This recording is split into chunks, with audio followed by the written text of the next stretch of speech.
नमस्कार दोस्तों, मेरा नाम है आशुतोष और आप देख रहे हैं डायनामिक इम्पल्शन। आज के इस वीडियो में हम बात करेंगे 18 जून 2022 के करंट अफेयर्स की और ज्ञान को कभी भी छोड़ना नहीं चाहिए, इसलिए वीडियो को तक अवश्य देखिएगा। सबसे पहला प्रश्न है, हाल ही में भारत ने किस देश के साथ पहली वित्त वार्ता का आयोजन किया? With which country did India recently organise the first finance dialogue? A Israel, B Norway, C Japan, D Bangladesh. And the right answer is Japan. तो हाल ही में जापान और भारत दोनों देशों ने मिलकर अपनी पहली वित्त वार्ता का आयोजन किया। इसका आयोजन नई दिल्ली में किया गया और भारत की तरफ से इसका प्रतिनिधित्व वित्त सचिव अजय सेठ ने किया। एक बहुत ही ज़्यादा एक इम्पॉर्टेंट क्वेश्चन है, वित्त वार्ता क्या होता है, अभी तक भारत ने किन देशों के साथ की है और किस किस देशों से अभी तक सबसे अच्छे इसमें रिलेशन है, इसको आप भी देख सकते हैं। अगला प्रश्न है, इंडस्ट्रियल डीकार्बोनाइजेशन 2022 समिट का उद्घाटन किसके द्वारा किया गया? Who inaugurated the industrial decarbonisation 2022 summit? A Nitin Gadkari, B Jyotiraditya Scindia, C Hardeep Singh Puri, D Gajendra Singh Shekhawat. And the right answer is Nitin Gadkari. तो हाल ही में केंद्रीय मंत्री नितिन गडकरी जी के द्वारा इंडस्ट्रियल डीकार्बोनाइजेशन 2022 शिखर सम्मेलन का उद्घाटन किया गया है। इसका उद्देश्य है कि जो डीकार्बोनाइजेशन है वो जलवायु परिवर्तन है एवं इसी प्रकार के जो पर्यावरण के मुख्य मुद्दे हैं उनकी तरफ ध्यान केंद्रित किया जा सके, उनके बारे में अच्छे से सीखा जा सके और मतलब एक पूरा इसके बारे में अध्ययन किया जा सके, ये इसका उद्देश्य है। अगला प्रश्न है, हाल ही में कहां पर उन्मेष उत्सव को शुरू किया गया? Where was the Unmesh Utsav started recently? A Uttarakhand, B Jharkhand, C Rajasthan, D Jammu और Kashmir. And the right answer is Himachal Pradesh. तो हाल ही में हिमाचल प्रदेश में अंतर्राष्ट्रीय साहित्य उत्सव है, वहाँ का उन्मेष उत्सव, इसको शुरू किया गया है। इसका उद्घाटन केंद्रीय राज्य मंत्री, केंद्रीय संस्कृति राज्य मंत्री हैं अर्जुन राम मेघवाल जी, इनके द्वारा शिमला में ही किया गया है। जैसा कि मैं बताता आ रहा हूँ कि उत्सव वगैरह जितने उत्सव जिस भी राज्य में होते हैं, खासकर ईस्ट साइड के या साउथ साइड के, उनको अच्छे से याद रखिएगा, बहुत ही ज़्यादा इम्पोर्टेंट होते हैं वो भी। अगला प्रश्न है, एनपीसीआई ने किस देश में यूपीआई की स्वीकृति के लिए लायरा नेटवर्क के साथ समझौता किया?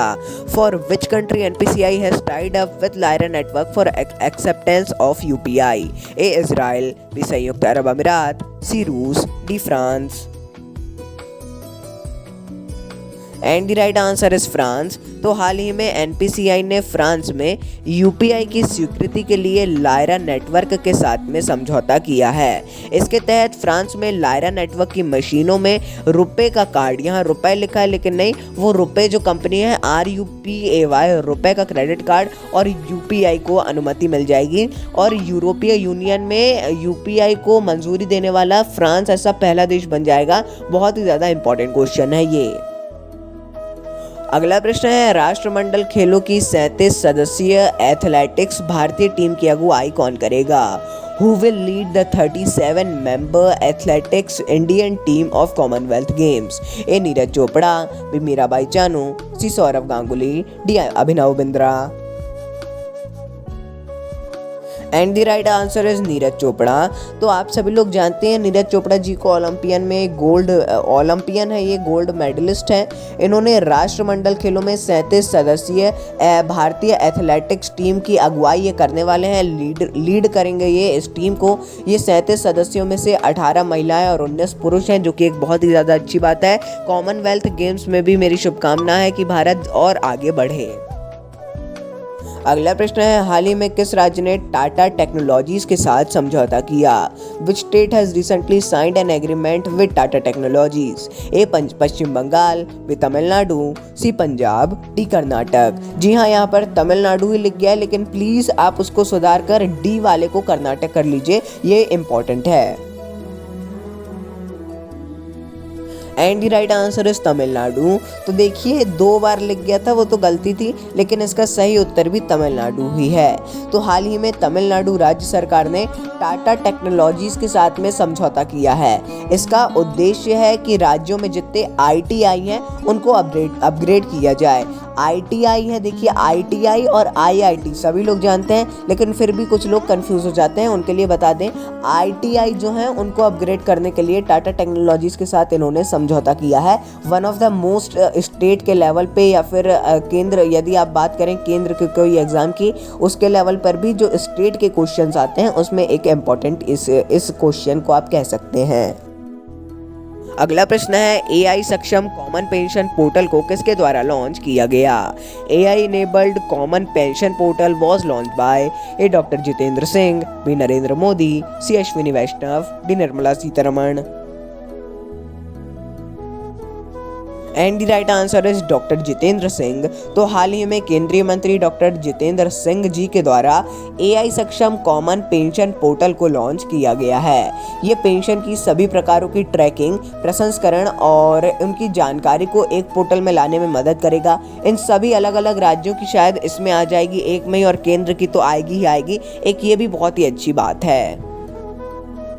अगला प्रश्न है जल सहयोग के लिए हरियाणा ने किसके साथ संयुक्त घोषणा पत्र में हस्ताक्षर किए? With whom did Haryana sign a joint declaration for water corporation? A Japan, B United Kingdom, C सऊदी अरब, D Israel. And the right answer is Israel. तो हाल ही में हरियाणा राज्य सरकार और इजराइल ने जल संरक्षण एवं उन पर साथ मिलकर काम करने के लिए घोषणा पत्र पर हस्ताक्षर किए हैं। हाल ही में इजराइल और भारत ने अपने राजनयिक संबंधों के 30 वर्ष भी पूरे किए हैं। उसी का आप कह सकते हैं एक जश्न टाइप का, एक उसी के तहत इसको भी किया गया है। तो दोस्तों ये था अंतिम प्रश्न। मिलते हैं अगले वीडियो में। नमस्कार। Dynamic impulsion.